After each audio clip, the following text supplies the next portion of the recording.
오늘 말씀은 고린도전서 14장 1절로부터 19절까지 말씀입니다.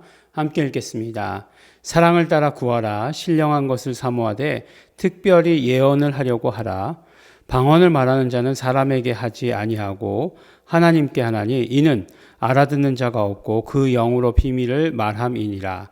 그러나 예언하는 자는 사람에게 말하여 덕을 세우며 권면하여 아니하는 것이요 방언을 말하는 자는 자기의 덕을 세우고 예언하는 자는 교회의 덕을 세우나니 나는 너희가 다 방언 말하기를 원하나 특별히 예언하기를 원하노라. 방언을 말하는 자가 만일 교회의 덕을 세우기 위하여 통역하지 아니하면 예언하는 자만 못하니라. 그런즉 형제들아 내가 너희에게 나아가서 방언을 말하고 계시나 지식이나 예언이나 가르치는 것이나 말하지 아니하면 너희에게 무엇이 유익하리요? 혹 저나 검은 거와 같이 생명 없는 것이 소리를 낼 때에 그 음의 분별을 내지 아니하면 저 부는 것인지 검은 것 하는 것인지 어찌 알게 되리요? 만일 나팔이 분명치 못한 소리를 내면 누가 전쟁을 예비하리요? 이와 같이 너희도 혀로서 알아듣기 쉬운 말을 하지 아니하면 그 말하는 것을 어찌 알리요? 이는 허공에다 말하는 것이라. 세상의 소리의 종류가 이같이 많되 뜻없는 소리는 없나니 그러므로 내가 그 소리의 뜻을 알지 못하면 내가 말하는 자에게 야만이 되고 말하는 자도 내게 야만이 되리니 그러면 너희도 신령한 것을 사모하는 자인즉 교회의 덕을 세우기 위하여 풍성하기를 구하라. 그러므로 방언을 말하는 자는 통역하기를 기도할지니 내가 만일 방언으로 기도하면 나의 영이 기도하거니와 나의 마음은 열매 맺히지 못하리라. 그러면 어떻게 할꼬? 내가 영으로 기도하고 또 마음으로 기도하며 내가 영으로 찬미하고 또 마음으로 찬미하리라. 그렇지 아니하면 내가 영으로 축복할 때에 무식한 처지에 있는 자가 내가 무슨 말을 하는지 알지 못하고 내 감사에 어찌 아멘 하리요. 너는 감사를 잘하였으나 그러나 다른 사람은 덕세움을 받지 못하리라. 내가 너의 모든 사람보다 방언을 더 말함으로 하나님께 감사하노라. 그러나 교회에서 내가 남을 가르치기를 위하여 깨달은 마음으로 5마디 말을 하는 것이 1만 마디 방언으로 말하는 것보다 나으니라. 아멘. 네, 우리가 이제 그 고린도전서 12장, 13장, 14장 은사에 대해서 우리가 함께 나누고 있다고 말씀 나눴습니다. 12장 마지막 절에 더 큰 은사를 사모하라. 그래서 13장은 우리가 사랑장이라고 해가지고 그러니까 은사가 은사되게 만드는, 은사를 은사로 만드는 은사다. 사랑은 그렇게 말씀드렸습니다. 그래서 9종 세트, 은사 9종 세트에 플러스 1 해가지고 10종 세트가 아니라 이 사랑이라고 하는 것은 모든 은사를 은사되게 만드는 은사다라고 이렇게 말씀 나누었었습니다. 그리고 나서 이제 14장에 와서 특별히 이제 2가지 은사에 대해서 더 얘기를 해요. 그것이 무엇이냐면 바로 예언과 방언에 대해서 이야기합니다. 아마도 교회에서 가장 많이 어떤 은사를 사용하는 것에 있어서 사용했던 것이 바로 예언과 이 방언이었던 것 같아요. 그래서 이제 방언이라고 하는 것을 할 때 어떻게 해야 되느냐, 예언이라고 하는 것을 할 때 어떻게 해야 되느냐라고 하는 것을 말씀해 주십니다. 근데 오늘 말씀을 자세히 들어보면 뭔가 이렇게 방언보다는 예언 쪽에 더 그 중심을 두고 있다라고 하는 그런 말씀으로 들려요. 그러니까 방언이라고 하는 것 하지 마라, 유익하지 못하다. 오히려 교회를 세우는 데는 예언이 낫다라고 이렇게 말씀하시는 것처럼 이렇게 들립니다. 그렇게 들리는 말씀이 맞을 거예요. 그렇게 말씀하시는 것이. 왜냐하면 고린도 교회의 상황이 그러했기 때문에 그러리라고 이렇게 생각을 합니다. 근데 이제 이 방언이라고 하는 것은 이제 성경에 보면 방언이라고 이야기할 때 이제 2가지 방언이 나오죠. 사도행전에 보면 이제 글로사라고 하는 그렇게 표현하는 방언이 나오고 그 다음에 이제 디알렉투스라고 하는 그런 방언이 나옵니다. 그러니까 디알렉투스라고 하는 것은 우리가 아는 대로 방언 그러면 경상도 방언, 충청도 방언 그러면 사투리를 말하는 거예요. 그래서 사투리도 방언이다라고 이렇게 얘기합니다. 그런데 이제 이렇게 그 글로사라고 얘기할 때는 영어로 얘기하면 글로사가 혀잖아요. 혀. 텅이에요. 텅이라고 이렇게 이야기하고 그 다음에 이제 우리나라 말로 얘기할 때는 이제 방언 이렇게 이야기합니다. 근데 왜 방언이라고 얘기했느냐? 알아듣지 못한다라고 하는 그런 의미였기 때문에 그렇다라고 이렇게 이야기하고 있습니다. 하지만 우리가 방언에 대해서 잘 알고 있으면 굉장히 유익이에요. 사실 보면 스바냐서 3장 9절에 보면 이때 이런 말씀이 있어요. 그때에 내가 열방의 입술로 깨끗하게 하여 그들로 다 나 여호와의 이름을 부르며 일심으로 섬기게 하리니 라고 이렇게 얘기하고 있어요. 그러니까 하나님의 이름을 부르는 데 있어서 선행 조건이 뭐죠? 그 입술을 깨끗게 한다라고 하는 것이죠. 입술을 깨끗게 한다. 근데 이제 70인역의 번역을 보면 어떻게 되어 있냐면 그 혀를 깨끗게 한다라고 이렇게 되어 있어요. 혀, 글로사라고 이렇게 되어 있는 거죠. 글로사를 깨끗게 한다라고 이렇게 말씀하고 있는 것이에요. 그리고 다 하나님의 이름을 부르게 하겠다. 모든 열방으로. 하나님의 의지죠. 하나님의 뜻이죠. 모든 열방으로 하나님의 그 이름을 부르게 하겠다는 것이 하나님의 뜻이에요. 근데 가만히 보면 이제 그 결국에는 글로사라고 하는 것으로 우리가 이 말을 생각해 보면 이게 결국에는 언어를 입술을 깨끗게 하겠다라고 하는 것은 언어를 회복해 하신다는 그런 의미가 되는 거예요. 근데 언어를 회복해 하신다는 것은 결국 어떤 의미가 되는 거죠? 언어가 깨졌다는 거잖아요. 우리가 언어가 깨지는 순간을 알아요. 언제였냐면 바로 창세기 11장에 그 바벨탑 사건서부터 하나님이 언어를 흩으셨어요. 사람을 흩으셨는데 그 전제 조건이 무엇이었냐? 언어를 흩으신 것이죠. 그러니까 언어를 흩으시니까 어떻게 되는 거예요? 언어가 맞는 사람끼리 이제 그 의사소통이 되는 사람들끼리 갈 수밖에 없는 거죠. 그래서 이제 다 지면에 흩으셨다라고 이렇게 말씀하지 않습니까? 그런데 결국 성령 임재 사건을 통해서 하신 일이 뭐예요? 방언을 하게 하셨잖아요. 방언을 말하게 하시고 방언을 듣게 하셨잖아요. 그것을 통해서 하신 일이 뭐예요? 결국 그들의 혀를 깨끗게 하신 것이다. 라고 이렇게 그 의미, 성령 임재를 그런 의미로 받아들일 수 있는 거죠. 그래서 결국 방언이라고 하는 것은 성령께서 임하실 때 우리가 은사로 받는 것인데 성령께서 임하신다라고 하는 것은 결국 우리의 입술을 깨끗게 하는 것이다라고 하는 것을 우리가 이제 알 수 있게 되는 거죠. 그래서 우리가 이제 방언을 말합니다. 근데 이제 이 방언이라고 하는 것이 결국에는 어떤 면으로 이야기하면 굉장히 은사로서 개인적인 은사로서는 굉장히 유익하다라고 하는 것이에요. 그러나 공동체 가운데 있을 때에는 이것이 조금 덜 유익할 수 있다라고 이렇게 얘기하는 것입니다. 왜냐하면 공동체는 여러 가지 사람들이 다 모이는 곳이죠. 그래서 방언의 은사를 받지 못한 사람들도 있어요. 그런데 이제 모든 기도 모임 할 때마다 방언으로만 공동체가 모여서 기도하는데 방언으로만 기도한다라고 하는 것은 결코 바람직하지 못하다라고 하는 것이에요. 뒤에 말씀 가운데 나오지만 만일 방언으로 기도하면 나의 영이 기도하거니와 나의 마음은 열매 맺지 못하느니라. 이렇게 얘기하고 있잖아요.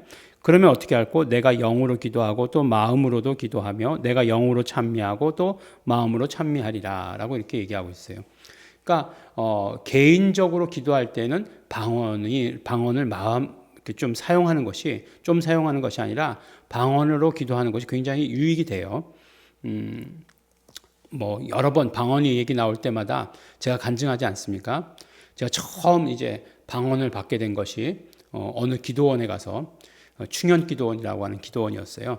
근데 그때 이제 이때쯤 되는 거죠. 추석 때쯤 돼가지고 추석 명절에 이제 연휴 기간 동안 이제 올라갔습니다. 이제 갔는데 늘 말씀드리지만 정월 1월 달에는 신년에는 시작하면 연휴 때는 굉장히 많은 집회가 있어요. 그래서 사람들도 또 그 신년에 새로운 마음으로 많이 옵니다. 근데 이상하게 하여간 그때 그 기도원만 그랬는지 몰라도 추석 때는 아무도 없더라고요. 추석 때는 정말 넓은 그런 기도원이었는데 본당에 가도 아무도 없고 아무도 없어요. 아무도 없어가지고 이제 아무도 없으니까 만난 사람도 없고 이제 날씨는 좋고 배는 고프고 이제 금식하기로 또 마음 먹었으니까 추석이 올라가면서 금식하기로 마음 먹고서 이제 가가지고 이제 하는데 뭐 배도 고프고 뭐 배가 고프니까 뭐 아무것도 하기 싫은 거예요. 기도도 안 나오고 뭐 그런 거죠.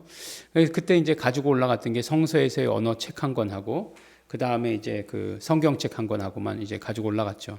근데 뭐 그게 열어봐지지 않아요. 열어봐지지 않고 정말 그대로 이제 뭐 계속 이제 하나님께 하소연하는 거죠. 하소연. 하나님 기도하러 올라왔는데 배가 고파요. 막 계속 배가 고파서 한 마디도 못 하겠어요. 뭐 거의 뭐 이런 식으로 얘기했던 것 같아요. 뭐 이런 식으로 얘기했던 것 같아요. 그냥 그렇게 얘기하다가 방언을 받았어요. 네, 방언을 받았어요. 근데 방언으로 기도하니까 그 다음에 하나도 배가 안 고프더라고요. 배가 안 고프고 배가 고파도 또 방언으로 기도하기 시작하니까 술술술술술 기도가 되더라고요. 그래서 계속해서 이제 방언으로 기도하고 또 굉장히 또 막 즐겁지 않았겠습니까? 혼자서 막 그렇게 기도하는데 그런 어떤 신비한 현상을 경험했다는 게 너무너무 정말 좋았어요. 뭐 추석 때 뭐 기도원에 올라간 것 오죽하면 기도원에 갔겠습니까? 근데 이제 그렇게 기도원에 가가지고 그렇게 방언받고 너무 좋았어요. 저희 이제 누님이랑 같이 갔는데 누님도 이제 목사님 되셨잖아요. 딱 보더니 방언하냐고 알더라고요, 금방. 그래서 이 농인들도 이 방언하는 걸 알아보는구나라고 이렇게 생각하면서 이제 방언 받았다고 이렇게 하여간 기뻐하면서 이렇게 얘기하고 그 다음에 이제 그 금식의 기한을 채우고서 이렇게 내려왔던 그런 기억이 납니다. 그런데 이제 방언이 어떤 때 유익하냐? 이제 그래서 이제 그 다음에 이제 또 어떤 기회가 있어가지고 우리 비단회바 남자 몇 명이서 또 이렇게 기도원을 간 적이 있어요. 참 뭐 때문에 갔는지 모르지만 하여간 기도원을 갔습니다. 거기도 무슨 기도원이었어요. 기도원을 가가지고 이제 뭐 열심히 집회에 참석하는 것도 아니고 뭐 거의 뭐 노는 거죠. 노는 건데 어느 순간 하나님께서 이제 부르시는 것 같은 그런 생각이 들어가지고 다 이제 놀고 있는데 혼자서 막 골방 같은 데 들어가가지고 갑자기 막 그냥 방언으로 기도하기 시작했어요. 막 방언으로 막 기도했습니다. 방언으로 기도하는데 왠지도 몰랐어요. 근데 하여간 방언으로 시키시는 것 같아서 방언으로 막 기도했어요. 근데 이제 집에 와 보니까 집에서 이제 어떤 사건이 일어났던 거예요. 막 그냥 난리가 났어요. 예. 이게 뭐냐면 어머님이 혈압이 높으셔가지고 쓰러져셔가지고 응급실을 다녀오신 거예요. 뭐 이제 다 이제 막 그냥 뭐라 그러는 거죠, 저한테. 너는 엄마가 이렇게 돼 있는데 어디 가서 전화도 안 받고, 그때는 뭐 전화기가 없었으니까, 휴대폰 없을 때니까 뭐 그러고 있느냐 막 그러고 있는 거예요. 근데 이제 혈압이 높으셔서 응급실에 가셨는데 그랬는데 아무데도 이렇게 뭔가 그 정도 혈압이 높으면 뭔가 장기가 터지거나 뭐 그렇게 됐을 텐데 그런 이상이 하나도 없었다는 거예요. 예. 그냥 그래서 이렇게 그냥 다시 오셨다라고 이렇게 얘기하더라고요. 근데 이제 딱 그때 막 이제 뭐 다들 뭐 저한테 막 뭐라고 그러긴 했지만 드는 생각이 그 시간이 그 시간이었겠구나라는 생각을 하게 된 거죠.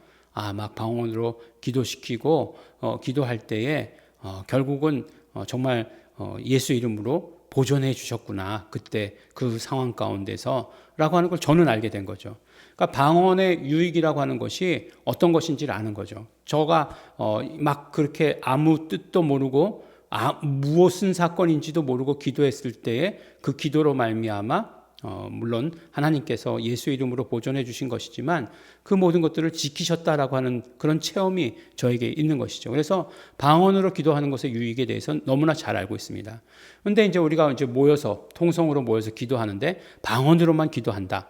라고 이렇게 얘기하면 방언을 하지 못하는 사람에게는 결코 유익이 되지 않고 또 기도하는 데 있어서 정말로 어떤 뭐라고 얘기할까? 무언가 어떤 열매를 이루기 위해서 기도하는 것에 있어서는 공동체가 모여서 기도할 때는 소리를 내서 기도하는 게 더 유익하다라고 말씀해 주시는 거예요. 그러나 개인 기도 가운데에서는 나의 영의 사정은 나의 영이 알기 때문에 방언으로 기도하는 것, 하나님과의 직통 채널을 열어놓는 것이기 때문에 굉장히 유익하다라고 이렇게 말씀해 주십니다. 근데 예언이라고 하는 것을 계속 하라고 얘기하시잖아요. 근데 예언이라고 얘기할 때 결코 이 예언이 개인 예언을 말하는 것은 아니라고 하는 사실이에요. 개인 예언은 결코 아닙니다. 개인적인 예언, 너 앞으로 어떻게 될 것 같아. 그러니까 어디 가지 마. 이렇게 얘기하는 것은 사실은 교회에서 하는 예언은 아니에요. 예. 그래서 우리 공동체가 가지고 있는 예언에 대한 아주 명확한 정의가 있죠. 예언이라고 하는 것은 무엇이냐? 이제 남은 예언 하나는 바로 예수님 다시 오시게 될 것이다 라고 하는 그 예언 하나만 남아있다 라고 하는 그 말씀이에요. 그래서 예수님 다시 오심에 대해서 예언하는 거죠. 예수님 다시 오심에 대해서 예언할 때에 우리가 그 예언이라고 하는 것은 결국 말씀이 될 수도 있는 것이고 선포가 될 수도 있는 것이고 소망을 말씀할 수도 있는 것이에요. 그래서 그런 의미에서 예언을 하라고 하는 것이에요. 우리 공동체 가운데서 물론 이런 어떤 뉘앙스를 보면 교회의 덕을 세우기 위한 예언이다라고 얘기해서 뭐 개인적인 권면이나 뭐 이런 것들도 포함되는 것일 수도 있다라고 하는 뉘앙스를 가지지만 그러나 지금 우리에게 있어서 예언은 마지막 남은 하나의 예언 그것만 있다라고 하는 것으로 우리는 알고 있어야 되는 것이 우리 신앙에 유익합니다. 무엇이요? 예수님 다시 오십니다 라고 하는 그 예언 하나만 남아있다. 우리에게 말씀해 주십니다.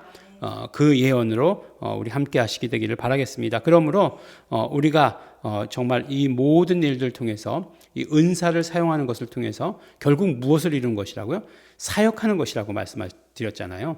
교회의 덕을 이루기 위해서 사역하는 것이다 라고 하는 사실을 우리 기억하시고 그 다음에 교회가 더 성장하고 부흥할 수 있도록 여러분들이 받은 은사를 더 사용하시는 우리 성도 여러분 되시기를 예수 이름으로 축원합니다. 기도하겠습니다. 하나님 아버지 감사합니다. 오늘 우리 은사를 더욱더 사용하여서 우리 교회의 덕을 세워야 하는 것을 말씀을 통해 들었습니다. 더욱더 정말 이 은사를 사용하는 자 되게 하여 주시옵소서. 우리에게 받은 은사를 가지고 정말로 이 교회가 든든히 서가도록 하는데 우리 쓰임 받을 수 있도록 축복하여 주시옵소서. 성령님 충만히 임재하시옵소서. 감사드립니다. 예수님 이름으로 기도드렸습니다. 아멘. 그러므로 우리 시간에 함께 기도하실 때에 성령님께 간구하면서 성령님께서 우리에게 주신 은사, 성령님의 나타나심이 우리에게 풍성하기를 원합니다. 오늘 말씀하셨던 것 같이 방언과 예언이 우리의 입술에서 언제나 끊이지 아니하고 있게 하여 주시옵소서. 성령님 함께 계심으로 증거하시옵소서. 다 같이 통성으로 기도하시겠습니다.